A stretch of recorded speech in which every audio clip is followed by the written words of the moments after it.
Muy buenos días a todos. Mi nombre es Antonio Rizzo, Managing Director de Asesoría de Inversiones de Credicor Capital, y tengo el agrado de darles la bienvenida a la conferencia virtual del día de hoy, en la que conoceremos las últimas novedades de los mercados internacionales y analizaremos las oportunidades de inversión en las principales clases de activos globales, así como el posicionamiento de nuestros mandatos en dólares para nuestros clientes de Chile, Perú y Colombia. Para ello, contamos con la presencia de Klaus Kaenfe, director de Portfolio Solutions y estratega de Credicor Capital, a quien muchos de ustedes ya conocen. Recuerden que pueden realizar sus preguntas a través del botón de Q&A en la parte inferior de sus pantallas, en cualquier momento, para luego realizarlas al expositor hacia el final de la presentación. Asimismo, al terminar el webinar, habrá una pequeña encuesta que le pedimos contestar para seguir mejorando nuestras conferencias virtuales. Muchas gracias a todos y le doy el pase a Klaus para que empiece con su presentación. Muchas gracias, Antonio.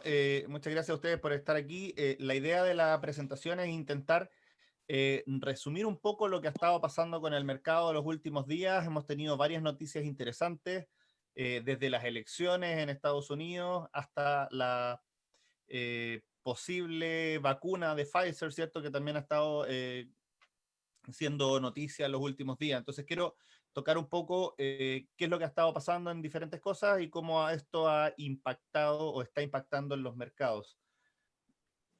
Siempre recordarles que este informe en el que me estoy basando es un informe que nosotros publicamos mensualmente, y si a alguno le gustaría revisarlo en mayor detalle, verlo en mayor profundidad, puede solicitárselo a su banquero o a su asesor de inversiones. Comenzando, siempre es bueno revisar un poco cómo han estado las rentabilidades de las diferentes clases de activos durante el mes. Y aquí lo que podemos ver es que hemos tenido un año a la fecha bien interesante, en donde si uno le dijeran en frío que hay una pandemia en el mundo que va a paralizar y que va a generar recesión a nivel mundial, uno no esperaría rentabilidades de 8% en la renta variable o la renta fija en todas sus clases de activos rentando positivo. Lo más probable es que uno habría esperado que los bonos del tesoro hubieran tenido buena rentabilidad, que el oro hubiera tenido buena rentabilidad, pero que el resto de los activos hubieran tenido mala rentabilidad. Y lo que ha pasado ha sido lo contrario. Tenemos Estados Unidos que año a la fecha lleva más de 12% de retorno. Si uno lo compara con años anteriores, por ejemplo, el 2019 fue 30, o sea, en 2 años llevamos acumulado más de 40% de rentabilidad. Un 2018 algo lento, con menos 5, pero años anteriores también positivos. O sea, el 2016, el 2017 son retornos como del orden de magnitud de lo que estamos viendo este año, a pesar de tener un año bastante particular. Eh, los bonos del tesoro son una clase de activo que normalmente no tiene este nivel de rentabilidades. Uno espera rentabilidades de en torno al 2-3% en bonos del tesoro, ahora a lo mejor un poco más bajo. De hecho, si uno lo ve 2015, 2016, 2017, 2018, estuvimos en esos rangos, entre 0,8 y 2% de rentabilidad, y este año y el año pasado tuvimos rentabilidades de 7 de 6,9 y de 7,2%, lo cual eh, es sorprendentemente bueno para esta clase de activos. Y lo primero que uno tiene que decir con esto es que esta es una clase de activo que no genera un valor adicional en el tiempo. Los bonos del tesoro es un préstamo que yo le hago al gobierno de Estados Unidos, entonces de alguna forma lo que yo he tenido de rentabilidad adicional este año es una rentabilidad más baja que podemos esperar hacia adelante. Entonces, si bien los bonos del tesoro son de las clases de activos con mejor rentabilidad del año, es justamente lo que nosotros hemos aprovechado para disminuir, porque creemos que le va quedando menos rentabilidad hacia adelante. Cosas interesantes en octubre es que tuvimos una rentabilidad negativa en casi todas las clases de activos de riesgo, ¿ya? Tenemos renta variable con rentabilidad negativa, tenemos el petróleo con rentabilidad negativa, ¿cierto? En octubre, los bonos corporativos de Estados Unidos con rentabilidad negativa, y en particular Reino Unido y Europa han tenido una rentabilidad más marcada negativa durante octubre, y esto tiene mucho que ver con, con el resurgimiento de la segunda ola de coronavirus y los inicios de cuarentenas en algunos países. Son cuarentenas un poco diferentes a los que vimos a comienzo de año, son cuarentenas no tan agresivas, pero sí nosotros a esta altura no esperábamos ver nuevas cuarentenas, el mercado no esperaba ver nuevas cuarentenas, lo que esperábamos ver era una segunda ola en donde se pensaba que no iban a cerrar las economías. Y las economías están cerrando más de lo que el mercado esperaba. Y eso ha golpeado durante octubre, sobre todo al hemisferio norte, a los países desarrollados, a Estados Unidos y a Europa. Durante, durante octubre también tuvimos toda la incertidumbre asociada a las elecciones y eso también generó que muchos actores tomaran la decisión de sacar, de retirar dinero del mercado para estar un poco más defensivos de cara a las elecciones. Y lo que ha pasado durante este mes, en lo que llevamos del mes, estos gráficos, todo esto está hasta cierre del 10, hace 2 días. Ayer en realidad no hubo tanto movimiento, así que estos son números bastante actualizados. Es que hemos tenido una recuperación muy marcada durante este mes de la rentabilidad. Y acá hay dos factores que se los vamos a entrar en detalle más adelante, pero los dos factores tienen que ver con la resolución, al menos hasta ahora, de positivamente de las elecciones en Estados Unidos. Cuando digo positivamente no me refiero a que haya sido Biden, porque Trump también para el mercado era suficientemente bueno, sino que me refiero a que no ha habido tanta violencia, a que ha estado relativamente tranquilo el devenir de las elecciones. Tomó una semana más de lo que uno hubiera esperado, pero el mercado estaba en octubre descontando que de alguna forma las elecciones iban a tomar meses, o un mes o varias semanas en poder resolverse, y esto se ha resuelto un poco más rápido. Y en conjunto con eso tuvimos a comienzo de semana una noticia muy positiva asociada a la eficacia de la vacuna de Pfizer, que la vamos a ver más adelante, en donde al parecer la vacuna sería efectiva en un 90%, y eso es bien interesante, y eso ha llevado sobre todo a los mercados que han estado más golpeados durante el año y más golpeados por el coronavirus a tener una muy buena rentabilidad. De hecho, si uno ve las regiones que tienen una peor rentabilidad en el año, como Latinoamérica o Europa, que tenían la peor rentabilidad también hasta hace poco, son las regiones que han tenido una mejor rentabilidad asociada a esta noticia de la vacuna. De hecho, Reino Unido subiendo 16%, Europa ex Reino Unido también muy potente, ¿cierto? Y Latinoamérica subiendo en el mes algo como 17,5%. Yo les estaba insistiendo, Latinoamérica tenía todas las de ganar durante este último trimestre porque viene el verano y venía el invierno en el hemisferio norte, entonces finalmente eh, nosotros íbamos a dejar de ser el epicentro del coronavirus y al mismo tiempo las elecciones que nosotros esperábamos que saliera Biden iban a ser positivos para el devenir de países emergentes en general. Entonces, por eso hemos tenido una muy buena rentabilidad durante el mes. También el petróleo ha sido apoyado por las noticias de la vacuna. Esto no ha tenido tanto que ver con las elecciones, sino que ha sido principalmente con la vacuna, y esta vacuna también ha jugado en contra del oro.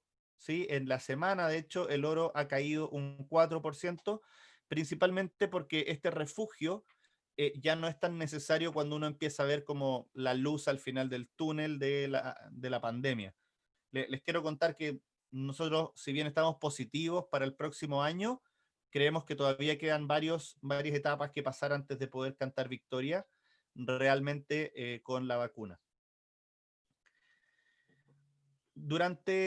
Como yo les decía, durante octubre hemos tenido varias correcciones en nuestras expectativas de crecimiento económico. Estas son las expectativas de crecimiento económico para el año.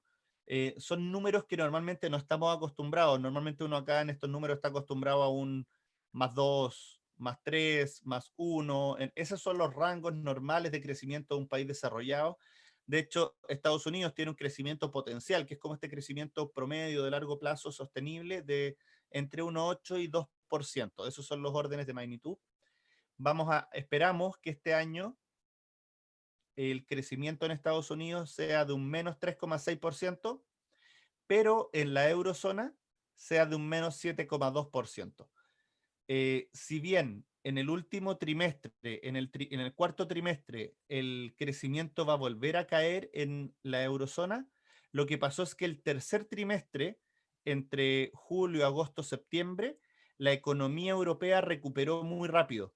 Entonces, en el neto, la recuperación rápida que se dio el tercer trimestre, pero una desaceleración importante que nosotros esperamos para este cuarto trimestre, hace que en el neto, igual versus el mes anterior, hayan subido las expectativas de crecimiento. Eso quiere decir que antes esperábamos, por ejemplo, que Francia creciera -10 y ahora esperamos que crezca -9,1. La verdad, si no hubiéramos tenido una segunda oleada, estos números podrían estar más cerca de un -5, de un -6. Pero como vamos a tener un cuarto trimestre nuevamente con cuarentenas, nuevamente con correcciones a la baja, esto se mantiene todavía en rangos preocupantes de crecimiento para este año. La expectativa para el próximo año es positiva, de una recuperación bastante marcada. El mundo como un todo crece un -3,8 este año y crecería un +5,6 el próximo año. Eso ya es una noticia bastante positiva y hay regiones en donde esto se ve más fuerte. ¿Cuáles son los lugares donde la recuperación es más marcada? Es principalmente en China, en India y en algunos países emergentes en general, como Perú, por ejemplo, donde esperamos una recuperación bastante marcada para el próximo año, pero dado que ha sido uno de los países más golpeados. Cuando uno hace la mezcla del crecimiento entre el 2020 y el 2021, porque caemos, recuperamos, y la pregunta es si volvemos a llegar al menos al mismo punto que estábamos durante el final del 2019. Y la respuesta es que todavía la mayor parte del mundo no alcanza a recuperar, o sea, la mayor parte de los países no alcanza a recuperar, el mundo como un todo sí alcanza a recuperar. ¿Por qué alcanza a recuperar el mundo? Porque los dos grandes motores de la economía internacional, que son China y Estados Unidos, en el neto quedan positivos. No es algo para cantar victoria, ¿cierto? Pero en el neto, Estados Unidos ha logrado reactivar su economía más rápido de lo que esperábamos. Tenemos correcciones al alza para el 2020 y para el 2021, y esto hace que Estados Unidos ofrezca una rentabilidad sumada o agregada entre los dos de un 0,9% positivo. Eso, como yo les digo, comparado con el 2% de crecimiento normal, igual sigue siendo un -3, pero ya es positivo. Casi todo el resto del mundo es negativo y China, India, Corea del Sur, Asia en general nos muestran crecimientos positivos. Y dentro de Latinoamérica, a pesar de que uno ha visto cosas no tan buenas, ¿cierto? En Brasil, hemos tenido muchos casos en Brasil. Brasil es uno de los países que cierra más rápido esta caída. ¿Por qué la cierra más rápido? Porque Brasil ha tenido la capacidad de estimular su economía durante esta pandemia para que la caída no sea tan profunda como la que estamos viendo en el resto de los países de la región. ¿Ya? Pero aquí lo que podemos ver es que en neto, países emergentes tienen mejor rentabilidad, mejor crecimiento en promedio que países desarrollados, y dentro de países desarrollados el ciclo económico va más rápido en Estados Unidos, apoyado principalmente por estímulos fiscales mucho más potentes. Este cheque de $1.200 que llegó a los hogares hizo que la gente siguiera consumiendo y mantuvo funcionando la economía en Estados Unidos, a pesar de que hay sectores que siguen y van a seguir golpeados. Acá les quiero mostrar algunos gráficos que extraje de la página de Johns Hopkins. Esta es la página que nos gusta seguir para poder tener toda la información asociada un poco al coronavirus. Es una página bastante didáctica, muestra toda la información. Quise mostrárselas en vivo porque siempre esto va cambiando todos los días y como los casos están acelerando tan rápido, la verdad vale la pena mirarlo en el día, no guardarlo hace un par de días. Tenemos en Estados Unidos que ya cortamos los 10 millones de casos. En la India, 8,5 millones de casos. Acá probablemente la capacidad de testeo de Estados Unidos es más alta que la de India, entonces probablemente uno puede confiar más en estos números de Estados Unidos. En India pueden estar subponderados los números. Brasil, como les contaba, ha sido otro de los focos del coronavirus. Y Latinoamérica estaba toda en el top 10. Y lo que ha pasado este último tiempo es que los países europeos han ido aumentando sus contagios y nos han ido desplazando a los países latinoamericanos fuera de los 10 principales países en términos de casos. Francia, España, Italia han ido avanzando de manera muy rápida de nuevo en casos, Estados Unidos también. De hecho, el mundo hoy día, en este gráfico que está acá abajo a la derecha, el mundo hoy día está pasando por su peor momento en términos de contagios y podemos decir que estamos teniendo diariamente más de 500.000 de contagios. De hecho, acá el último número son 666.053 contagios en el último día, pero en promedio la última semana estamos hablando un poco por sobre el 500.000 de casos diarios. La buena noticia en el margen es que esto se da en un contexto en que estamos siendo capaces de testear muchísimo más. Entonces, no es que haya muchos más casos que los que tuvimos en marzo y abril. Yo estoy convencido de que la cantidad de casos que estamos teniendo ahora son similares a los casos que tuvimos entre marzo y abril, solo que entre marzo y abril no fuimos capaces de testearlos. ¿Y por qué podemos pensar en algo así? Porque cuando vemos la cantidad de fallecidos diarios, que es lo más terrible, de alguna forma el impacto económico es doloroso, ¿cierto? Pero el impacto en vidas es lo más triste de la enfermedad. Lo que estamos viendo es que el impacto en vidas en este momento está del mismo orden que lo que tuvimos entre marzo y abril. Acá uno podría decir que la tasa de mortalidad durante marzo y abril fue más alta porque no estábamos tan preparados y eso también es cierto, pero lo que quiero decirles es que el orden de magnitud de los fallecidos es muy similar a lo que teníamos antes, pero estamos mejor preparados para poder hacer cuarentenas parcializadas y saber qué es lo que se puede abrir y qué es lo que no se puede abrir, cuáles son los focos de riesgo y por lo mismo hemos llevado un poco mejor esta segunda ola, a pesar de que esta segunda ola está teniendo muchos casos diarios. Latinoamérica, como yo les contaba, está dejando atrás esta primera ola.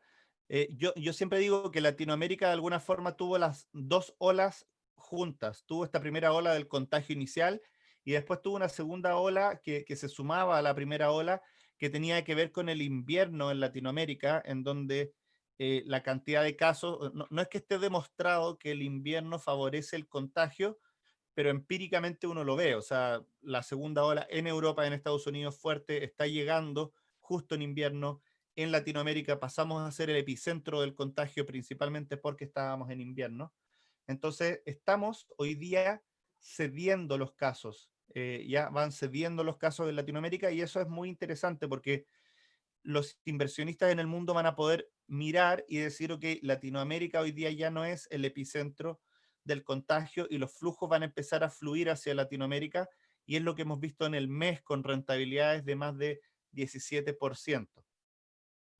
Pero mientras los casos van cediendo en Latinoamérica, la segunda oleada está golpeando fuerte a Estados Unidos y Europa. Estos son los casos en España y podemos ver cómo aquí hay saltos, hay hoyos estadísticos porque hay algunos días en que los fines de semana no se reporta y después el lunes se reporta todos los casos. Entonces hay un poco salto, hay que ver más la tendencia de estos otros días más que estos números de acá arriba. Pero estamos viendo hoy día niveles de casos como el doble o el triple de casos diarios que lo que vimos entre marzo y abril. Y es por eso que las autoridades han tenido que hacer cuarentenas, toques de queda, en donde la gente no puede salir en la noche. Y hay que recordar que hay economías como la española, en donde el turismo representa cerca del 15% del PIB. Entonces, si bien las cuarentenas son parciales, cuando hay una cuarentena parcial, el turismo se para de una vez. O sea, no es que el turismo pare un 15, un porcentaje solamente porque la cuarentena es parcial, sino que todo el sector de restaurantes, hoteles y el mismo turismo en particular se ve golpeado muy fuerte y eso es lo que creemos que va a mantener este cuarto trimestre la economía europea bastante venida menos. Dicho eso, Alemania es el país que sobresale por dos razones. Una, porque ha podido contener el coronavirus de mejor manera. De hecho, cuando vemos acá, Alemania no está dentro de los top 10, a pesar de ser un país importante, y los casos, si bien han aumentado en esta segunda ola, las los fallecidos en Alemania están todavía siendo menos que lo que fueron en la primera ola. Entonces, la verdad, están teniendo cuarentenas, pero son cuarentenas más preventivas. Y lo otro que pasa con Alemania, por ejemplo, a diferencia de España, es que Alemania tiene un sesgo manufacturero mucho más importante.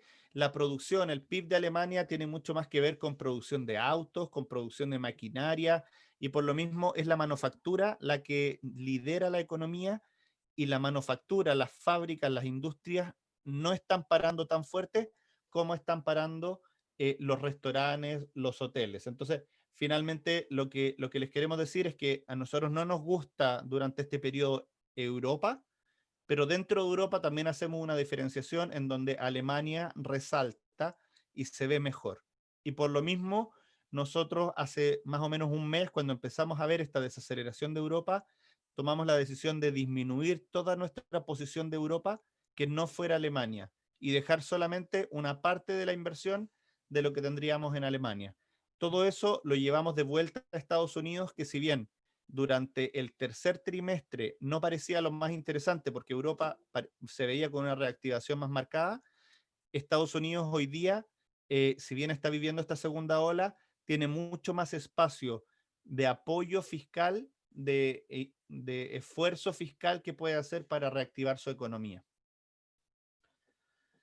Y en este contexto en donde estamos hablando del coronavirus, obviamente la vacuna empieza a ser súper relevante, porque ya empezamos a acercarnos. Trump fue súper insistente en decir que íbamos a tener una vacuna antes de las elecciones, lo cual era completamente irrisorio. O sea, de hecho, era preocupante pensarlo así. A mí me preocupaba, yo no estaba seguro si yo mismo me iba a vacunar, si es que era una vacuna que se aprobara justo antes de las elecciones, porque había una probabilidad de un empuje por parte del gobierno demasiado importante.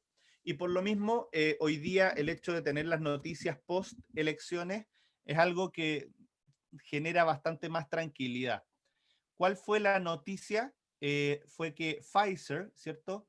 En conjunto con un laboratorio alemán, que es el que finalmente desarrolla esta vacuna en realidad, eh, tuvieron resultados de su análisis de tercera fase. Ya les voy a explicar un poco qué son las diferentes fases, pero tuvieron resultados de su análisis de la tercera fase y finalmente el resultado es que la vacuna tiene un 90% de efectividad. ¿Cómo se mide esto? De alguna forma ellos lo que observaron es que después de vacunar a miles de personas, de esas miles de personas hubieron algo como 92 contagiados de coronavirus, y de esos 92 contagiados de coronavirus, 84 eran personas a las que no se les había dado la vacuna en realidad. Se les había dado un placebo, se les había inyectado agua, solución salina de alguna forma, mientras que habían 8 personas que sí habían tomado la vacuna, o sea, que sí les habían inyectado la vacuna y que se habían contagiado. Entonces, la diferencia en el ratio es de más o menos 10-1. Por eso ellos dicen que la vacuna tiene un 90% de efectividad. O sea, si yo me vacuno, tengo 10 veces menos probabilidad de enfermarme que si no me vacuno. Ese es básicamente el resultado de Pfizer y es un resultado muy interesante. Es la primera vacuna que está en fase 3 que entrega ese nivel de resultados. No tenemos resultados de otras vacunas ni tenemos resultados tan positivos esperados. Hoy día hay 2, 6, 9, 10 vacunas que están en fase 3. ¿Qué significa fase 3? Quiere decir que ya están en pruebas con más de 1000 personas y que están a puertas de pedir la aprobación para ser usadas. Normalmente la fase preclínica toma de 2 a 3 años, la fase 1 toma 3 años, la fase 2, 1, 2, toman otros 2 a 3 años en conjunto y la fase 3 toma por lo menos 2 años adicionales.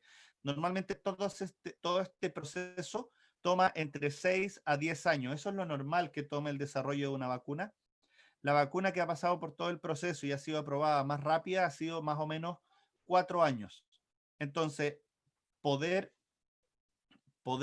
sacar una vacuna en menos de 12 meses es equivalente, yo lo decía en un podcast, en el podcast que tenemos en Spotify, cuando hicimos el análisis de las vacunas, esto es como que alguien corriera los 100 metros planos en 2,5 segundos y que batiera el récord de Usain Bolt en 4 veces. O sea, Usain Bolt corrió en 9, algo. Si esto es como que alguien corriera en 2,4 segundos los 100 metros planos. De verdad es algo histórico, es algo difícil de conseguir y es algo que se está consiguiendo con el apoyo y con muchas pruebas. O sea, el hecho de que hayan 10 vacunas en fase 3, no es que las 10 vacunas que comenzaron están en fase 3. Como pueden ver acá, hay más de 100, casi 200 vacunas que están intentando avanzar en este proceso y estas son las vacunas más rápidas que hemos tenido. Entonces, Pfizer está dentro de las vacunas de ARN, es una de estas dos vacunas, y la otra vacuna que esperamos noticias también dentro de los próximos días es la vacuna de Moderna. Moderna también es una vacuna tipo ARN y también podría ser muy positiva. Esto es las buenas noticias. O sea, la buena noticia es que tenemos varias vacunas candidatas. Nuestro escenario base es que vamos a tener 2 de estas vacunas aprobadas antes del final de marzo. Eso quiere decir el primer trimestre del próximo año. Y esperamos que a nivel mundial se empiece a distribuir estas 2 vacunas durante el segundo trimestre del próximo año. Sería ilusorio pensar que en enero vamos a estar vacunados. Lo más probable es que vamos a estar vacunados entre mayo y junio del próximo año.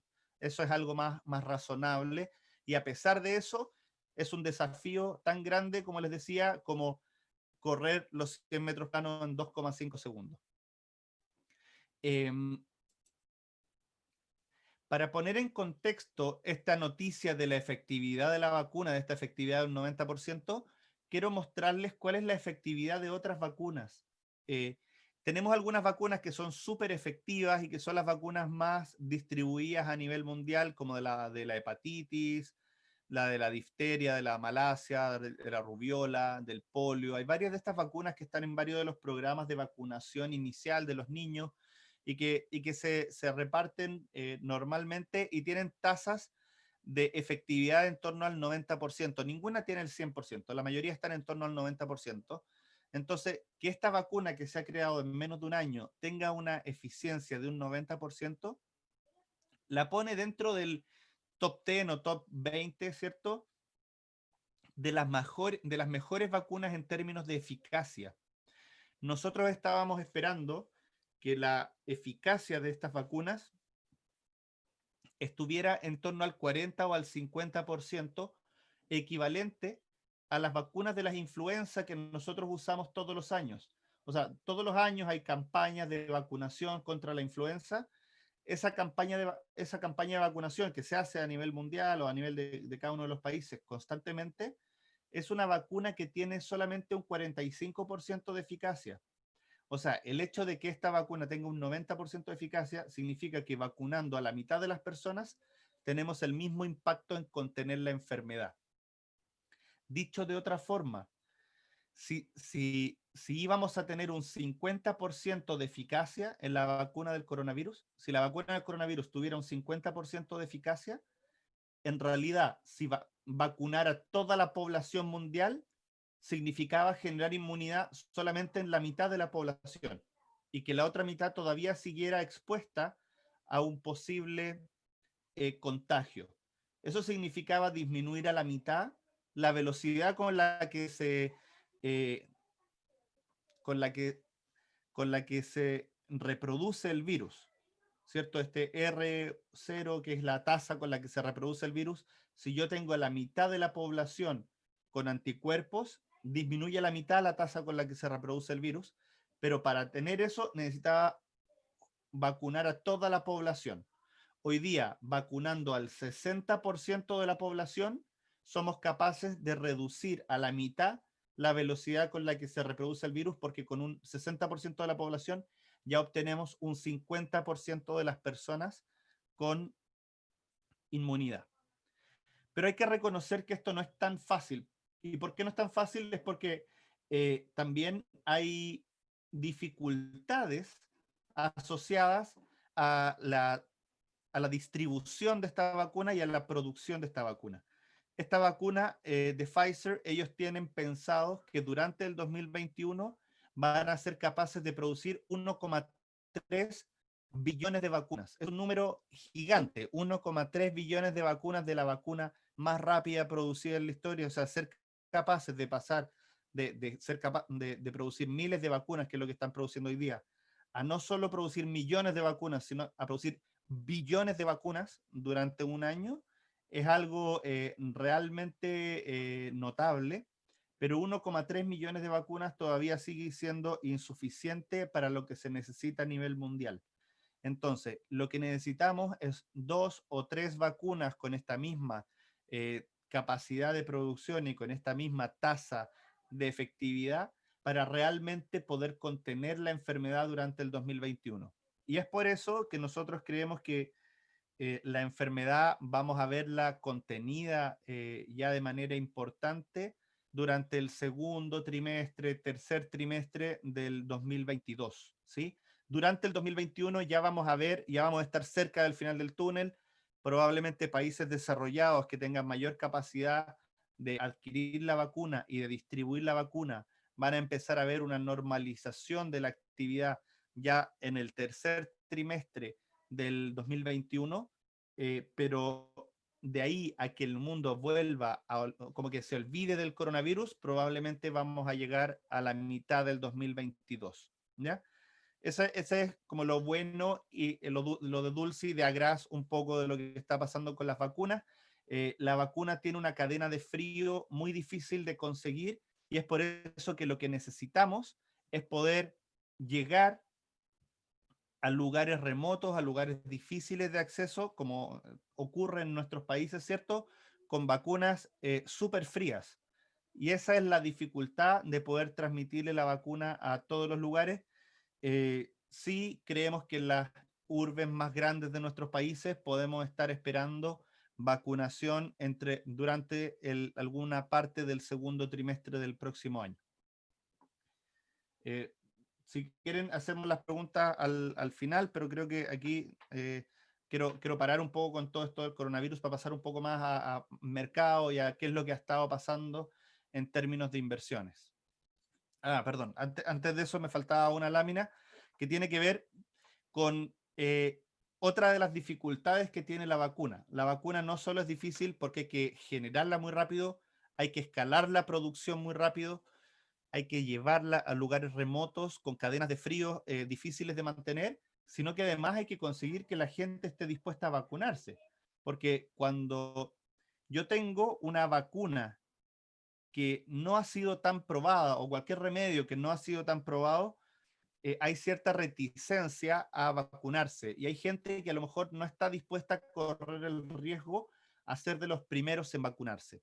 Entonces, lo que estamos viendo en esta gráfica es que entre no alcanza el 70% la disposición a vacunarse. Acá este es el número de personas que están dispuestas a vacunarse en los 3 meses siguientes al lanzamiento de la vacuna. Entonces, si suponemos que la vacuna está disponible el primer trimestre del próximo año, supongamos en marzo, la pregunta es ¿cuántas personas están dispuestas a vacunarse en abril, mayo y junio? Y es ahí donde nos damos cuenta que hay un 30-40% de la población que no está dispuesta a vacunarse en ese periodo. De hecho, en España parecen ser los más desconfiados y ni siquiera el 50% de la gente está dispuesta a vacunarse. Los más jóvenes no les importa tanto, están más dispuestos a vacunarse, pero después hay un valle en casi todos los países, ¿cierto? En torno a los 35 y a los 55 años, en donde la gente se siente que su vida no ha cambiado tanto como sí ha cambiado para la gente de más de 65 años, pero que están en parte en riesgo de que la enfermedad pueda ser importante para ellos. Entonces, es este segmento de la población que es entre 35, o sea, sobre todo entre 45 y 65 años, que es donde necesitamos conseguir que se vacunen para que pueda funcionar la economía bien, no alcanza en promedio el 50% de aceptación. De hecho, en Estados Unidos, entre 45 y 55 años, la vacuna alcanza solamente el 30% de que la gente está dispuesta a vacunarse. Y esto es muy preocupante porque necesitamos que este tramo etario se vacune porque probablemente nos gustaría vacunarlos a ellos primero que a los mayores de 65, que son realmente los que tienen riesgo asociado a la vacuna, que sea este tramo el que se vacune primero, porque los más jóvenes probablemente no tienen mucho impacto, la vacuna no va a cambiar mucho la vida de los de menores de 35, pero este tramo de acá son los primeros que deberían vacunarse, porque es donde sí podría cambiar la vida, pero no son tan sensibles como los mayores de 65. Pero si este tramo no se vacuna, difícilmente vamos a lograr una reactivación de la economía como lo esperamos durante el 2021. ¿Sí? Entonces, hay ciertas dificultades que obviamente nos hacen estar optimistas de cara a lo que viene el próximo año, pero también cautos de que esto no está, ya no es una carrera corrida. Queda todavía trabajo por hacer. Creemos que la elección de Biden también va a ayudar mucho a esto, porque Trump creemos que era un elemento eh, que dificultaba la confianza en la vacuna. Bueno, como les decía, vamos a cerrar un poco lo que ha pasado con la vacuna, lo que ha pasado con la segunda ola, lo que está pasando con el coronavirus, para ir a ver cómo esto ha tenido impacto en los crecimientos, en las expectativas de la economía. Y lo que estamos viendo es que este gráfico nos muestra cómo está el bottom-up, cómo están las compañías funcionando y si están acelerando, desacelerando. Y lo que podemos ver durante marzo, abril y mayo tuvimos un valle importante, una caída muy fuerte en las expectativas de crecimiento de las compañías a niveles mínimos de la historia. O sea, nunca en Europa habíamos llegado a 13, nunca en Estados Unidos habíamos llegado a 27, esos son los números mínimos. Hay que recordar que cuando estamos por sobre 50 en esta cifra, significa expansión, y cuando estamos por debajo de 50, significa contracción. ¿Ya? Eh, pero rápidamente en junio y julio alcanzamos números por sobre 50, lo que quería decir que la economía ya estaba reactivando. Ya habíamos terminado la primera ola en países desarrollados, y en algunos países emergentes como Brasil, sobre todo en Latinoamérica, nos costó un poco más despegar, pero sí en la última parte hemos visto una reaceleración importante. La mala noticia en el margen es que este ímpetu que tenían estas cifras de economía durante julio, por ejemplo, en Europa, se fueron desinflando en agosto y septiembre, y ya en octubre estamos viendo niveles ya neutros, y nosotros esperamos que las cifras que salgan a fin de mes de noviembre, asociadas a esta segunda ola, vuelvan a niveles de 45 más o menos en este indicador, apuntando a una recesión una caída de crecimiento durante el cuarto trimestre del 2020. ¿Ya? Estados Unidos, por su parte, ha seguido avanzando, acelerando, porque el consumo en Estados Unidos se ha mantenido muy fuerte, porque el gobierno ha sido capaz de transmitir mucho dinero a las personas, generándoles ingresos más altos que los que tenían previos a la pandemia. Entonces, el consumo americano, si bien ha cambiado, ya la gente no está yendo tanto a restaurantes, no está viajando tanto, en el neto el consumo sigue funcionando, con algunos sectores muy ganadores, que es lo que podemos ver, por ejemplo, con las acciones de Amazon, con toda la compra en línea, ¿cierto? Y algunos sectores que todavía siguen muy mal, como las aerolíneas o el sector de turismo en general. Pero lo que vemos es una diferencia marcada, de nuevo, como les contaba, entre Estados Unidos y Europa, que es algo que nos reafirma nuestra decisión de subponderar, de disminuir posiciones en Europa, que es algo que estamos haciendo en los mandatos ya hace más de un mes y que lo estamos profundizando ahora en estos momentos. El impacto más importante, que es lo que hablábamos en marzo, abril, de cuáles son las cicatrices potenciales hacia adelante de este coronavirus, tenía que ver con el desempleo. Y es que el desempleo, de alguna forma, es algo que cuando se mantiene en el tiempo, es difícil de recuperar. La gente empieza a perder habilidades, empieza a alejarse de su empleador antiguo, empieza a salir un poco de la industria y le cuesta volver a emplearse en algo donde sus habilidades sean las más apropiadas. Y la buena noticia acá es que Estados Unidos, si bien tuvo un avance muy rápido en el desempleo, llegando a sobre 15% de desempleo, ha tenido una aceleración en la contratación durante estos últimos meses que nos ha sorprendido. Y nos ha sorprendido para bien porque ya estamos en tasas de desempleo de solo 6,9%. 6,9% sigue siendo el doble del 3,8, 3,6 que teníamos previo a la pandemia, pero 6,9% es bastante mejor que lo que nosotros esperábamos. Nosotros esperábamos llegar a 6,9% de desempleo más o menos al final del primer trimestre del próximo año.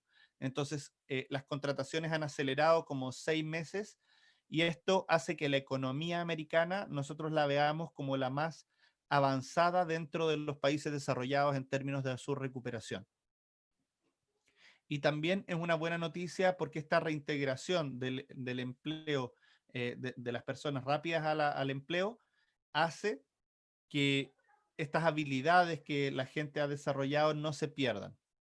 El escenario para el próximo año es un escenario un poco más difícil, donde la velocidad de contratación no va a ser tan positiva, pero nosotros sí esperamos que termine el año 2021 con una tasa de desempleo ya más cercana al 5%, que se acerca más a la tasa de desempleo natural en Estados Unidos, que está más cerca del 4%. Dicho eso, estas tasas de desempleo todavía permiten que la Fed, la Reserva Federal de Estados Unidos, que es el Banco Central de Estados Unidos, mantenga un estímulo durante todo el 2021 porque su objetivo es el pleno empleo. Y como todavía no están en pleno empleo y todavía falta bastante para que lleguen a pleno empleo, van a mantener los estímulos durante todo el 2021.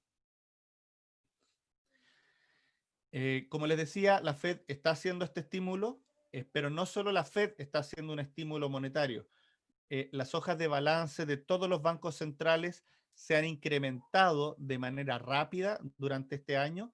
De hecho, esta línea naranja refleja cuántos billones de dólares está inyectando. O sea, esto en realidad es la hoja de balance de los bancos centrales, cuántos bonos tienen dentro de sus cuentas, pero en realidad uno lo puede ver como la cantidad de dinero, la diferencia de esto es la cantidad de dinero que inyectaron a la economía en este periodo. En la crisis del 2008 pasamos en varios años a aumentar la cantidad de billones de dólares, ¿cierto? Pasamos de más o menos 5 billones de dólares a 15 billones de dólares en más o menos 10 años. Y después estuvimos estacionados, ¿cierto? Por 2 años en términos de la cantidad de billones de dólares disponibles para la economía. Y ahora, en solo 6 meses, hemos tenido un aumento de 7 billones de dólares, de estos 15 a 22 más o menos. Entonces, el 70, lo que se hizo en 10 años, nosotros lo hemos hecho en 6 meses ahora. Y esperamos que durante el 2021 esto siga aumentando y alcancemos entonces en 12 meses a hacer completamente lo que se hizo en 10 años de estímulo monetario. Esta es la principal razón por la que los mercados financieros han recuperado muchísimo más rápido de lo que han recuperado las economías reales. Y lo que se espera de alguna forma es que al ver los mercados bollantes, al tener las compañías grandes acceso a crédito barato, se espera que eso termine redundando en una economía que logra reacelerar durante el 2021. Nosotros esperamos que los estímulos monetarios entonces durante el 2021 sean de una velocidad menor que lo que vimos durante este año, pero que se mantengan a una tasa más alta que lo que vimos en el quantitative easing 1, 2, 3, que es lo que se hizo para salir de la crisis subprime. ¿Sí? Pero no solo de estímulos monetarios vive la economía o las finanzas, ¿cierto? También hay estímulos fiscales. Esto es cuánto adicional están gastando las economías para reactivar, o sea, los gobiernos para reactivar la economía. Y es así que podemos ver que hay países que han tenido gastos adicionales de en torno al 10%. Por ejemplo, en esta línea gris, Estados Unidos 11,8%, Canadá 12,5%, los países desarrollados como un todo cercano a 9%. Hay algunos países que han hecho gastos menores, como Italia o España, porque realmente son países que ya estaban más endeudados. Entonces no tienen tanto espacio para salir a gastar mucho más. Hay países como China que no han gastado tanto porque en realidad su recuperación ha sido rápida porque no tuvieron una segunda ola y la primera ola la controlaron bastante rápido. Y estamos los países latinoamericanos que hemos hecho nuestro mejor esfuerzo endeudando nuestras economías un poco más, pero que ha sido insuficiente para contener caídas que en promedio van a ser de en torno al 8-9% del PIB durante este año. Estados Unidos vuelve a destacar y sobre todo una noticia importante que pasó durante octubre, que no lo hemos comentado hasta ahora, fue que se esperaba un paquete fiscal adicional de en torno a 2 trillones de dólares. 2 trillones de dólares equivale como a un 12% más de estímulo. Entonces, pasaríamos de un 12 a un 24% de estímulo y Estados Unidos sería por lejos el país que más ha gastado. Pero en toda la batalla electoral, ¿cierto? Este estímulo fiscal quedó frenado en donde los demócratas estaban apuntando a un paquete de estímulo de 2,5 a 3 trillones de dólares, mientras que los republicanos querían un paquete entre 0,5 y 1 trillón de dólares. La verdad es que nosotros creemos que entre 1 y 1,5 trillones de dólares es lo apropiado para el momento en que está la economía americana, pero los demócratas y los republicanos lo veían cada uno como un rédito político y no lograron ponerse de acuerdo antes de las elecciones. Nosotros esperamos que en la medida que se vaya resolviendo el tema electoral de Estados Unidos definitivamente, vayamos a tener ya un paquete fiscal cercano a los 2 trillones de dólares, pero que probablemente se despliegue durante el primer trimestre del próximo año. Dicho eso, igual es el país con mayor potencial de gasto adicional para el 2021. Y es por eso que Estados Unidos sigue siendo un motor de la economía internacional. Las acciones de Estados Unidos siguen liderando las bolsas en el mundo, pero cuando el mundo empieza a reacelerar rápido, sea porque Estados Unidos crece, sea porque China crece, sea porque Europa crece, independiente de quiénes sean los que crecen, y mientras más crezcan en conjunto, en realidad los que terminan ganando somos nosotros en países emergentes que necesitamos de este crecimiento del mundo para poder reactivar nuestras economías. Y es por eso que nosotros estamos bastante positivos en lo que viene para las economías desarrolladas del 2021, pero eso aceleraría aún más las economías emergentes durante el 2021. Así que este estímulo fiscal en Estados Unidos, si bien puede ser muy importante para Estados Unidos, para la reactivación americana, para las bolsas de Estados Unidos, es, creemos, aún más importante para las bolsas en Latinoamérica y también muy importante para la reactivación de la economía mundial y por lo mismo las exportaciones desde nuestros países. Ya hablamos un poco de coronavirus. Solo para recordarles un poco, tenemos una resolución, ¿cierto?, de las elecciones en Estados Unidos, pero todavía faltan resultados definitivos en algunos lugares. Los resultados semidefinitivos están, pero falta que Arizona, Georgia, Carolina del Norte puedan cerrar todos sus procesos. En Georgia están en un proceso de recuento de todos los votos, entonces, de alguna forma, la noticia va a seguir dando vuelta por un par de semanas, pero hasta ahora ya hemos visto que incluso el expresidente George Bush ya saludó a Biden como nuevo presidente y nosotros creemos que en las próximas semanas se va a terminar solucionando el tema de las elecciones. ¿Por qué podría extenderse un poco más el, el ruido político? Es porque el Senado quedó muy apretado. Para que tengan una idea, los demócratas tienen la Cámara Baja, los republicanos hasta ahora tienen 2 votos más que los demócratas en el Senado y la Cámara Alta, pero quedaron 2 votos para segunda vuelta.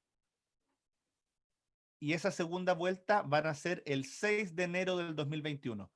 Entonces, existen algunas personas que están hablando de que posiblemente los republicanos quieran estirar toda esta discusión hasta el 6 de enero o un poco después del 6 de enero del 2021 para mantener la ilusión de un presidente republicano y de un Senado republicano, porque si claudican en esta pelea, a lo mejor también sacrificarían la elección de estos dos senadores que van a segunda vuelta por Georgia y que podrían hacer que los republicanos y los demócratas queden los dos con la misma cantidad de votos en la Cámara Alta.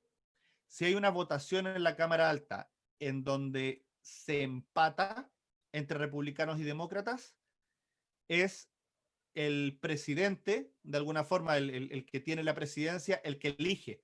Entonces, un empate en la Cámara Alta es equivalente a que los demócratas controlen la Cámara Alta. Entonces, para los demócratas sería súper importante lograr capturar esos dos votos adicionales, y para los republicanos también retener esos dos asientos también harían poder balancear, ¿cierto?, el poder durante los próximos 2 años al menos. ¿Cuáles son las políticas más importantes de Joe Biden ahora que fue elegido? Esto lo hemos tocado algunas veces, pero creemos que es importante recordarlo. Biden viene con una plataforma en donde plantea un aumento del impuesto corporativo de 21 a 28%, pero eso vendría asociado a un gasto fiscal adicional que generaría crecimiento, es lo que todos esperan, ¿cierto? Y que permitiría de alguna forma compensar las utilidades perdidas por este aumento de los impuestos. Viene con un aumento en el salario mínimo hacia todos los estados en $15 la hora en el 2025, lo cual obviamente tendría efectos negativos en algunas compañías, sobre todo en las que son más intensivas en mano de obra. Sería bastante, impulsaría mucho las energías renovables durante su mandato, y también pondría dificultades en la extracción de petróleo, sobre todo en todo lo que es el shale oil, que está generando mucha discusión en términos de contaminación de napas de agua subterránea, microterremotos, cosas que venimos escuchando hace bastante tiempo, que Trump no le importaba de ninguna manera. A Biden sí, su plataforma demócrata sí puede poner freno un poco a la inversión en términos de energía, pero potenciar la energía más eléctrica, más verde, y probablemente eso genere bastante inversión. Eso es un poco lo que él apunta, a cambiar la inversión del shale oil tradicional a energías verdes. Nosotros no creemos que ninguna medida anticrecimiento se vaya a llevar a cabo durante el 2021. Aumento de los impuestos no va a pasar el 2021. Energías, ser muy duro con energías de petróleo no va a pasar durante el 2021. Nadie quiere frenar la inversión en el 2021, pero sí el 2022 se pone cuesta arriba de alguna forma, porque ahí sí van a querer pasar algunas de las otras cosas. Si el Senado sale republicano, nosotros creemos que estas tres cosas disminuyen bastante en su probabilidad de aprobación, ¿sí? Van a ser bastante más aguadas y probablemente no sean capaces de subir los impuestos a este nivel, no sean capaces de subir el salario mínimo completo, ni de bloquear la parte petrolera. Sí creemos que el plan de infraestructura que plantea Biden se va a llevar a cabo independiente de que estén los demócratas o los republicanos en el Senado. Y lo otro es que la regulación antitecnológica también podría crecer eh, durante el gobierno de Biden. Hemos visto, no sé si han visto la película que tiene, está en Netflix, está de Social Network, está hablándose mucho de todos los efectos nocivos que tiene en la población las grandes tecnológicas, que controlan un poco lo que la gente consume en términos de publicidad y en términos de información, y creemos que va a haber un foco en regulación antitecnología. Esto creo que va a avanzar independiente de si sale Biden o si sale Trump. Entonces, nosotros hemos empezado a migrar nuestros overweight que teníamos en tecnológicas, hemos estado disminuyendo nuestras posiciones en tecnológicas y hemos estado aumentando nuestras posiciones en sectores industriales, de materiales y financieras, que son los que creemos que van a ser los ganadores de los próximos 12 meses, independiente de si el Senado es demócrata o republicano, porque creemos que eso vamos a tener gastos fiscales acelerados durante el 2021. ¿Cuánto cambia el escenario ahora con un Biden con Senado republicano, divided, con escenario republicano? o un Biden sweep, una barrida de Biden, ¿cierto? En donde tengamos tanto el Senado como la Cámara demócratas. Nosotros creemos que para el 2021 baja bastante el crecimiento, porque si hay una barrida demócrata, probablemente el gasto fiscal vaya a ser muchísimo mayor. Los republicanos están siendo mucho más contenidos en los apoyos a la economía, mientras que los demócratas apuntan a un gasto bastante mayor, y por lo mismo hay más o menos 0,9% del PIB adicional que nosotros estamos esperando si es que sale un Senado demócrata. La tasa de desempleo también caería más rápido y la inflación aceleraría un poco más. En realidad, hoy día a nadie le preocupa mucho la inflación y por lo mismo eh, parecería que para el mercado una barrida demócrata podría ser positiva, y sobre todo sería positiva para los sectores que yo les estoy comentando: financieras, industriales y materiales, que son sectores más cíclicos y que creemos que se van a ver favorecidos por un gasto fiscal adicional. En términos sectoriales, que es lo que les contaba hace un rato, hemos tenido un octubre muy interesante en donde las principales ganadores del año, que han sido las tecnológicas y las de consumo discrecional, tuvieron un mal mes.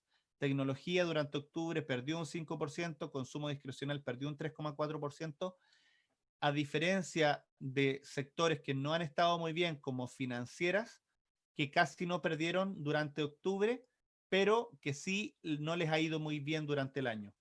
Y como les comentaba, los sectores que estamos empezando a privilegiar hoy día son materiales, financieras e industriales, que son los que están teniendo un mejor momentum de corto plazo, son los que en octubre les fue mejor, y que al mismo tiempo no han tenido rentabilidades tan importantes durante el año como consumo discrecional o tecnología, que son sectores que ya han avanzado muy rápido y que en la medida que tengamos una vacuna probablemente se cuestione el liderazgo de ellas hacia adelante. Quiero, quiero avanzar bastante rápido para ir al posicionamiento final, pero solo concluir contándoles que cuando uno hace un análisis comparativo entre la renta fija y la renta variable, aquí nosotros lo que hacemos es tomar el precio-utilidad, es el precio de la acción dividido por las utilidades de, de los últimos 10 años, y lo comparamos con la tasa que pagan los bonos actualmente. Lo que encontramos es que estamos en niveles relativamente altos de premio. Eso quiere decir que hay una rentabilidad esperada muchísimo mayor en renta variable que en renta fija. Esto a lo mejor no es tan trivial de entender, pero por ejemplo, cuando en noviembre del 2018, cuando tuvimos muy buenas rentabilidades, lo que, lo que había como premio, la rentabilidad adicional de la renta variable versus la renta fija, era poca, mientras que hoy día estamos en el promedio o sobre el promedio de los últimos años, y creemos que perfectamente las acciones van a entregar una mejor rentabilidad en los próximos 3 a 5 años que la renta fija. Entonces, una de las cosas que estamos conversando con todos nuestros clientes es que dentro de sus perfiles de riesgo evaluemos aumentar el porcentaje de renta variable de los portafolios de manera pausada. No tiene que ser todo hoy día, se hace en diferentes tandas, ¿cierto? Buscando puntos de entrada interesantes, pero a mediano plazo nosotros esperamos bastante mejores rentabilidades que en renta variable que en renta fija. De hecho, probablemente en bonos investment grade de menos de 5 años de duración, la rentabilidad de los próximos 5 años sea igual o menor a la inflación en Estados Unidos. Entonces, si uno quiere por lo menos conservar la inflación en dólares, necesitamos ir un poco más allá que los bonos del Tesoro o que los bonos investment grade.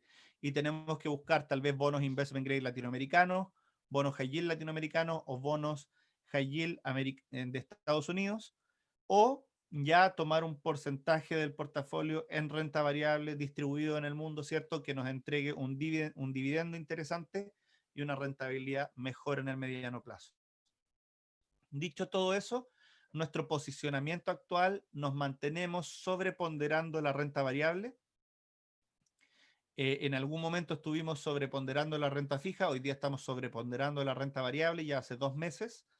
Incrementamos en todos nuestros mandatos y fondos balanceados, incrementamos nuestro posicionamiento en renta variable el lunes de la semana antepasada, el lunes post elecciones, incrementamos nuestro posicionamiento en renta variable porque, perdón, el lunes antes de las elecciones, porque las elecciones fueron un martes, nosotros el lunes, previo a las elecciones, después de toda la caída que habíamos visto de octubre, incrementamos nuestro posicionamiento en renta variable. De hecho, en los fondos Visión 1, Visión 2 y Visión 3, que son fondos que están en Perú, que son los fondos balanceados en donde mezclamos renta fija y renta variable, hoy día tenemos en torno a 5% adicional de renta variable que lo que tenemos normalmente. O sea, si normalmente tenemos 10% de renta variable, hoy día tenemos 14%.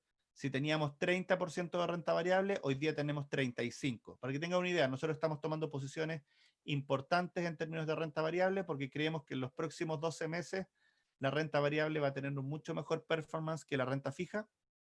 En algunos momentos a lo mejor vamos a ir moviendo eso, disminuyendo, aumentando, pero si uno quisiera posicionar un portafolio para los próximos 12 meses y cerrar los ojos y volver en 12 meses más, probablemente yo lo haría sobreponderando la renta variable a la renta fija. Dentro de la renta fija también estamos privilegiando los bonos high yield y los bonos de deuda emergente. Deuda emergente latinoamericana creemos que hoy día tiene el mejor perfil de riesgo-retorno hacia adelante. Los bonos del Tesoro creemos que van a rentar cero o muy cercano a cero durante los próximos 12 meses, porque creemos que la tasa va a subir 20 puntos base y eso genera una pérdida de algo como 1,5% y la tasa actual es 0,9%. Entonces, probablemente la rentabilidad va a ser muy cercana a cero. En bonos investment grade también estamos pensando, tenemos una porción porque tenemos muy poco en bonos del Tesoro, pero estamos pensando en disminuir. Entonces, nuestra recomendación en general es concentrar posiciones en bonos high yield y en bonos corporativos. Y si quieren ser algo un poco más cautos, a lo mejor tener algo de caja, que en realidad va a rentar cero, pero probablemente rente más que los bonos del Tesoro en los próximos 12 meses. Dentro de la renta variable, nosotros, como les decimos, disminuimos aún más, profundizamos nuestro underweight en Europa, porque creemos que esta segunda ola va a ser muy marcada. De hecho, hoy día es un muy buen día para vender Europa después del rally que ha tenido durante el mes. Europa ha tenido una muy buena rentabilidad durante este mes, pero creemos que no se justifica para los próximos 3 meses.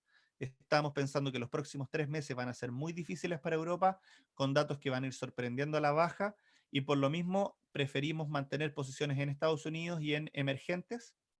Y dentro de Estados Unidos, como les contaba, favorecer sectores más cíclicos como financieras, materiales e industriales, que son los sectores que creemos van a liderar la rentabilidad de los próximos 12 meses. Cuando yo hablo 12 meses, lo digo porque vamos a tener volatilidad. Por ejemplo, hoy día tecnológicas están dando mejor que el resto, porque hace 2 días tecnológica fue la que anduvo peor. O sea, el martes, por ejemplo, la rentabilidad de industriales fue de 2% positivo y de tecnológicas 2% negativo. Hubo un gap de 4%. Hoy día parte de eso se está devolviendo. Nosotros creemos que esa diferencial va a ir ampliándose con tecnológicas rentando positivo, pero con industriales, materiales y financieras entregando una rentabilidad aún mayor en los próximos 12 meses. Incluso podríamos anticipar que la rentabilidad de esos sectores podría bordear el 10% o un poco más si se da nuestro escenario base de un crecimiento acelerado durante el 2021 que mantiene apoyos de política monetaria, mantiene apoyos de política fiscal en el mundo, se genera un poco más de inflación, que eso es positivo en este escenario, y las tasas se empinan en Estados Unidos, haciendo que los bancos se vuelvan un poco más rentables. Eso es un poco lo que tenía para contarles por el día de hoy. Me encantaría ahora poder pasar a algunas preguntas. Muchas gracias, Klaus, por tu presentación. Pasamos a las preguntas. Les recuerdo a nuestros clientes que tienen el botón de Q&A para que puedan ahí realizarlas y hacérselas a Klaus. muy interesante todo este tema de análisis sectorial que nos has presentado. ¿Esto quiere decir que finalmente se está dando una gran rotación de activos de growth hacia value finalmente a raíz de los resultados de la vacuna y el triunfo de Biden? A ver, acá hay dos cosas que están pasando simultáneas. El triunfo de Biden aumenta la probabilidad de regulaciones más estrictas para las grandes tecnológicas. Ha habido mucha discusión sobre estas grandes compañías que han crecido y, a ver, para que tengan una idea, Apple, la valorización bursátil de Apple es más alta que la valorización de toda la bolsa de Chile, Perú y Colombia. Solo Apple, para que entiendan la magnitud que están tomando estas compañías. Entonces, cuando estas compañías han llegado a superar los trillones de dólares en valorización y no hay competidores reales, o sea, uno no piensa en un competidor real de Amazon, de Apple o de Google o de Facebook. Entonces, finalmente lo que empezamos a ver es preocupación de monopolios y esa preocupación puede generar un poco lo que pasó el 2017-2018 con Facebook, que dificulte que estas valorizaciones sigan aumentando. No sé si se acuerdan cuando tuvimos a Mark Zuckerberg en el estrado, ¿cierto? En el Congreso, hablando de cómo se habían posiblemente manipulado las elecciones pasadas, ¿cierto? A favor de Trump, utilizando su plataforma. Todas esas preocupaciones empiezan a aparecer ahora. Adicionalmente, cuando no hay mucho crecimiento, los inversionistas tienden a favorecer acciones que están en megatendencias, favorecer acciones que por sí mismas tienen la capacidad de crecer. Por ejemplo, Internet es algo que independiente del ciclo económico va penetrando en la población en el mundo, los smartphones siguen creciendo, entonces ese crecimiento secular es de lo que se cuelgan de alguna forma los inversionistas cuando no hay crecimiento en el mundo. Pero nosotros esperamos que el 2021 tengamos una reaceleración del crecimiento por sobre el promedio que hemos tenido en otros momentos, un empinamiento en la curva del tesoro que no hemos tenido en los últimos años, y eso finalmente favorezca la rentabilidad de acciones más cíclicas que han tenido mala rentabilidad durante este año. Y se Es cierre un poco ese gap. correcto. Esa es justamente la siguiente pregunta. Por el lado de las financieras, este aplanamiento de la curva, estas tasas tan bajas, no hacen muy complejo para las financieras obtener buenos resultados y probablemente deberíamos esperar de que no tengan una apreciación muy importante. A ver, la tasa estaba plana a final del año pasado. No sé si se acuerdan, en agosto del año pasado, 23 de agosto del año pasado, la curva se invirtió. Me acuerdo, son esas Sí. cosas que uno nunca se le olvida de nuevo. La curva se invirtió y ahí se empezó a hablar de una recesión. Yo también les decía, no viene una recesión, creemos que es momento de comprar acciones, compramos acciones septiembre, octubre, con finales de la guerra comercial. Empezó a reactivar la economía, empezaron a reactivar las bolsas. Enero y febrero de este año fueron muy buenos, con muy buenas rentabilidades, porque la curva se fue empinando. Hoy día la curva está mucho más empinada que lo que estaba durante el año pasado, a pesar de que las tasas están más bajas. ¿Por qué? Porque la tasa base, la tasa de fondeo, la tasa de la Fed, está entre 0 y 0,25, mientras la tasa a 10 años está en 0,90. Tenemos hoy día un empinamiento de algo como 80 puntos básicos, mientras que el año pasado teníamos 0. Entonces, ese empinamiento de 80 puntos básicos creemos que ya es suficiente para que las financieras comiencen a generar rentabilidad y creemos que ese empinamiento se va a incrementar durante el primer trimestre del próximo año, llegando a tasas de en torno al 1 o 1,20 durante el próximo año, mientras que la Fed va a mantener las tasas cortas muy amarradas al 0.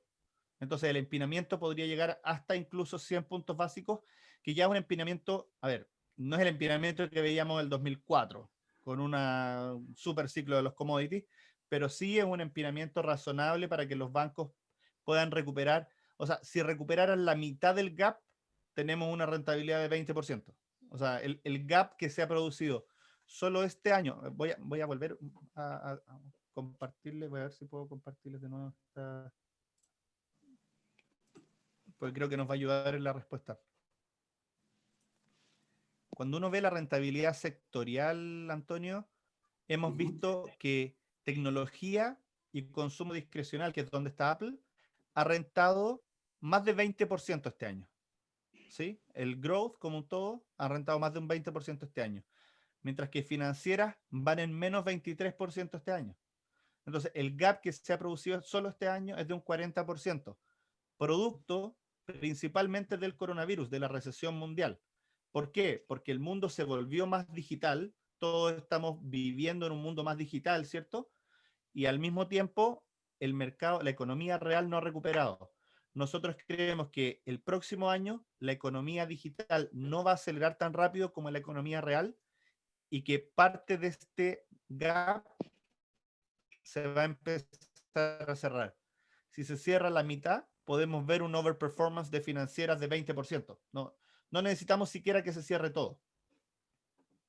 Perfecto. Y justamente a raíz de ese gráfico que acabas de mostrar, ¿cuál es tu opinión acerca del sector energía, que es uno de los más castigados y rezagados este año? ¿Deberíamos pensar que debería tener algún efecto rebote o no? Y asociado a eso también, ¿piensas que es un buen momento para comenzar a invertir en commodities, que puede ser una alternativa interesante ahora que nos has hablado de inflación y probable depreciación del dólar? ¿Puede ser los commodities un refugio?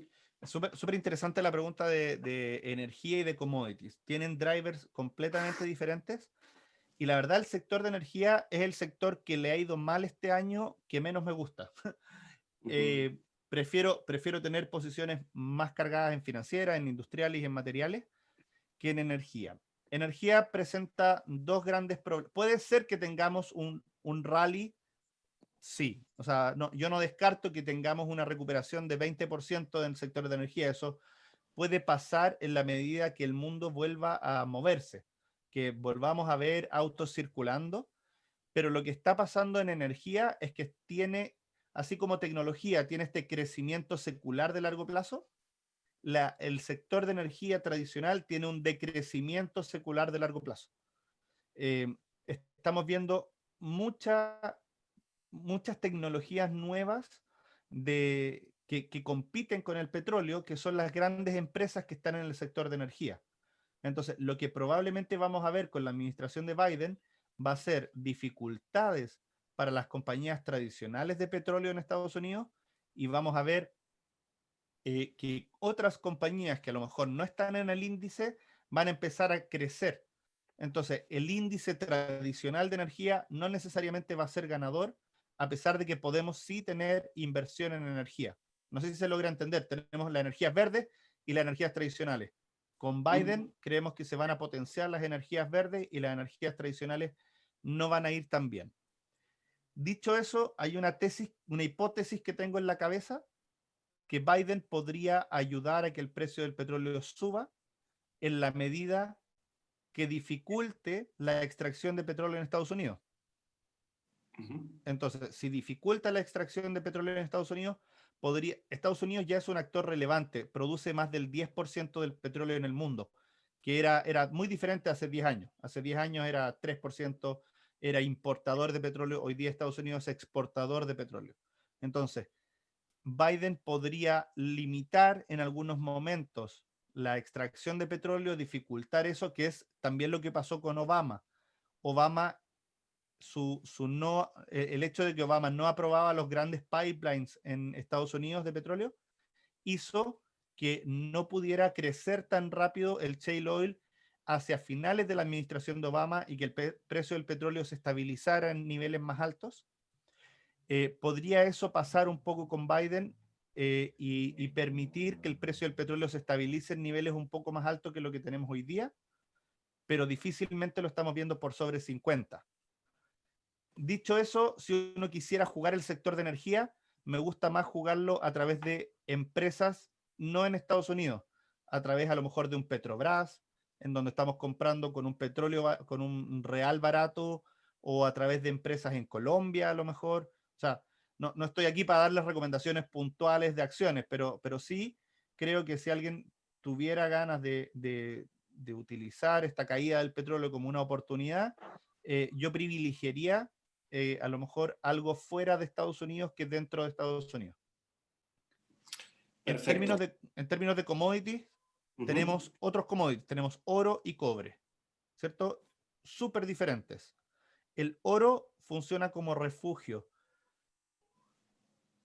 Nosotros creemos que el precio del oro se va a mantener sustentado por los estímulos monetarios que están haciendo los bancos centrales en el mundo durante el próximo año, pero no vemos una apreciación rápida del precio del oro para el próximo año. Es lo que yo vengo diciendo los últimos 3 meses. Mismo discurso hoy día. El precio del oro se va a mantener en los niveles que está, a lo mejor puede fluctuar 5% hacia arriba, 5% hacia abajo en los próximos meses, pero no vemos una apreciación muy rápida porque ya la velocidad con la que se está inyectando dinero a la economía no es la misma que tuvimos antes y las tasas están más altas que las que teníamos antes. No deberíamos esperar una depreciación del dólar importante entonces.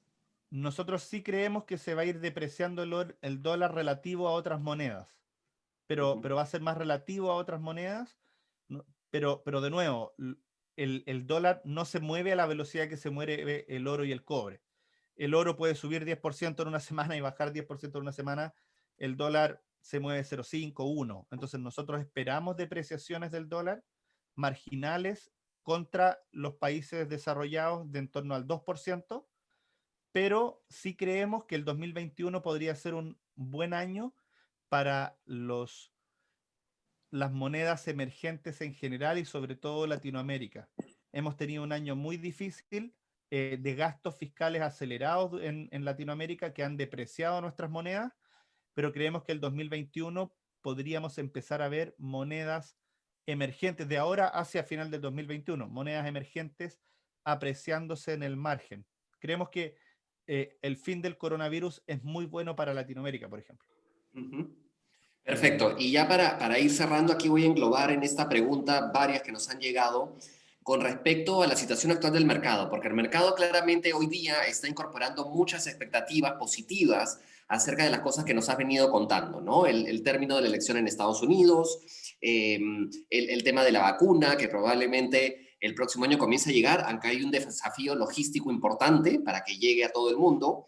Entonces, aquí la pregunta es, parece que ya todo está incorporado, parece que en los precios, ¿no? Entonces, la duda que se tiene es cuánto potencial de apreciación adicional podría haber sobre estos mercados, si estos estímulos que claramente han ayudado a que todo esto se incremente nos van a pasar factura más adelante, en algún momento, y cuáles son esos riesgos que tú estás viendo de cara a entrado el año 2021. Perfecto. Nosotros creemos que, por ejemplo, nosotros a final de 2019 decidimos disminuir fuerte nuestro posicionamiento en renta variable porque encontrábamos que el mercado estaba subestimando los posibles riesgos del 2020. La verdad, en ningún momento pensamos que iba a haber coronavirus, pero sí había como un riesgo de lo desconocido que no se estaba incorporando.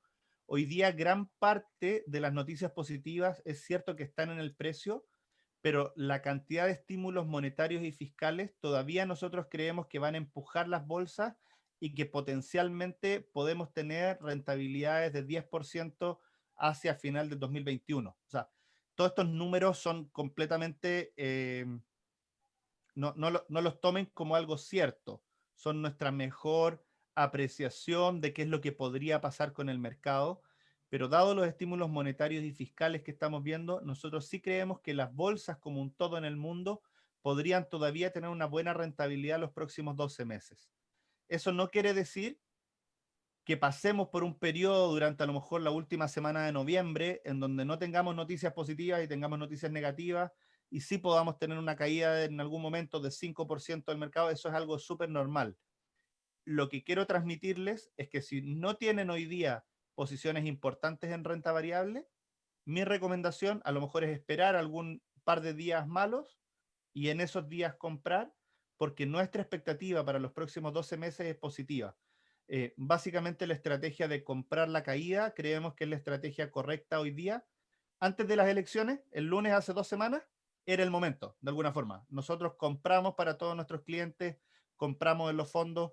Si volvemos a ver correcciones, creemos que hace sentido volver a aumentar posiciones en la renta variable, porque creemos que en el mediano plazo va a tener una mejor rentabilidad que la caja, va a tener una mejor rentabilidad que la renta fija, va a tener rentabilidad positiva, de hecho, por eso creemos que va a tener mejor rentabilidad que la caja, pero podemos encontrar mejores puntos de entrada en los próximos 2 meses sí puede pasar. O sea, lo que venimos conversando siempre nosotros, Antonio, de recomendaciones de timing, el timing perfecto no existe, pero sí, siguiendo tu receta, Antonio, yo recomendaría la próxima vez que vean el mercado 2, 3, 4% abajo, comprar un tercio de la posición, después otro tercio y después otro tercio, y así armar una posición sobreponderada de acciones que no dependa exactamente del día que uno sale a comprar.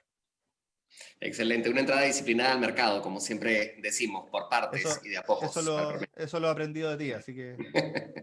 Buenísimo. Bueno, tenemos la hora avanzada, así que muy interesante, Klaus, como siempre, agradecerte por tu presencia y la presencia de todos nuestros clientes que nos acompañan el día de hoy. En caso se me haya quedado alguna pregunta, por favor, no duden en dirigirla a sus funcionarios para que la transmitamos a Klaus y sea respondida, así como si desean el link de la grabación de la conferencia del día de hoy. Finalmente, pedirles que no se olviden de responder la encuesta para dejarnos sus comentarios y seguir mejorando estos webinars que les hacemos llegar. Muchas gracias a todos y hasta una próxima oportunidad. Muchas gracias, que esté muy bien.